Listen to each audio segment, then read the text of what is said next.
یک داغی دیگر این لحظه برای شما نقل کنم. این والله اعلم سال 2015 بود یا 16 من در مسجد بودم.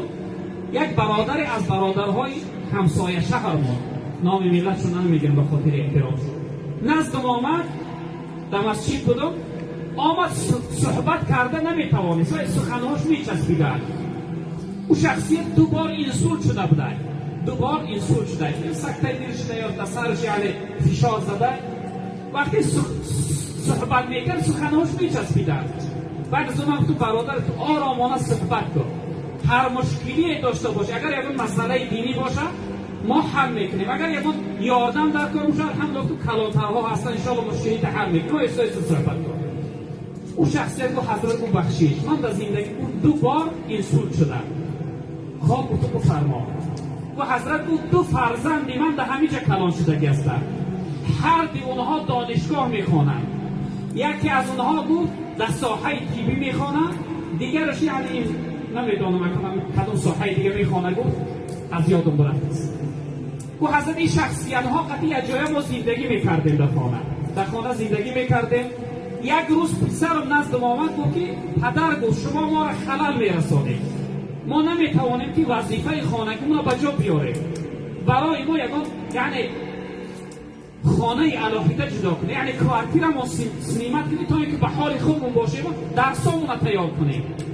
گفت برای این دو شخصیت یعنی برای اکا و خواهر علاقیده گفت من خانه جدا کردم، رفتم کوارتیرشون سنیمت کردم. دوام 1 سال زندگی کردم. بعد از 1 سال دو روز از روزها در خانه نشسته بودم. بعد از کار بود همسرم نزدم آمد، رنگ رو پریده کریان. گفتم چی شده است به شما؟ او ای شوهر آیا تو میدانی چی بدبختی به بالای ما را آمده است؟ گفتم چی گپ شده است؟ بعد از اون گفت این همسرم به سوی من آهسته آهسته گفت که گفت دخترمان گفت از اکش حامله دار شده است. دخترمان گفت از اکش حامله دار شده است.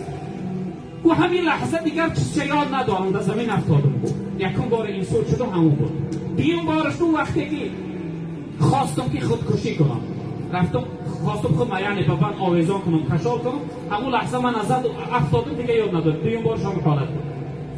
وقتی که به خود آمدم یعنی تقایی دختر و برادری خود موقعش تبار جمع کردم، رفتیم به نزد این دو فرزندم که ای شما بدبختا شما چی کار کرده؟ چی کاری بود که شما کرده؟ اونها میگن به سوی ما جواب میگردانند که میگن ما کلان شدگی هستیم، سویرش نلید میگن دوستا شما حق ندارید دیگه در حیات شخصی ما دخالت کنید. به سوی پدر و مادر که تیزاد است فرزند که شما ما هم دیگر را نقص میبینیم، ما این چنین زندگی میکنیم، شما حق ندارید یعنی که ما را جدا کنید. خاص شو این است ما دوام این چنین زندگی میکنیم. دو فرزند وقتی یعنی این دردهاشو برای ما گفت برادری عزیز در این کار شخصیت خودی شما گناهکار است، چون که جناب پیغمبر ما گفتن که شما فرزنداتون از سین 7 سالگی امر به نماز کنه تا 10 سالگی را، وقتی در 10 سالگی نماز به گردن نگیره و اینها را زنه و با مسجد به نماز بیارشون و جای خوابی دختر از پسر جدا کنه. شما خودتون اونها را برده یک جای کردید، سببی یعنی تشکیلات این کار خود شما شده. از کسی خفگی و غمگینی شکایت نداشته باشید. یعنی برادران بزرگوار من وقتی ما هم اگر بی‌پرواگی کنیم این روزها را منتظر باشیم، از پیش این روزها را از پیش منتظر باشیم که یعنی مصیبت و داغی سخت در بالای فرزندان میاد. خداوند در قرآن ما را تاکید کرده است که یا ایها الذین آمنوا قوا انفسکم و اهلکم نارا، ای آن ذاتانی که ایمان آورده اید نگه دارید نفسهای خودتون و اهل و بیتتون از آتش دوزخ. نگاه کنید که دوزخ نروید، دوزخی نگرده. خداوند ما را امر کرده است کلکم راع و کلکم مسئول عن رعیته. جناب پیامبر گفتن هر کدام شما در روز قیامت در نزد خداوند از رعیت و از زیر دستاتون پرسیده میشه.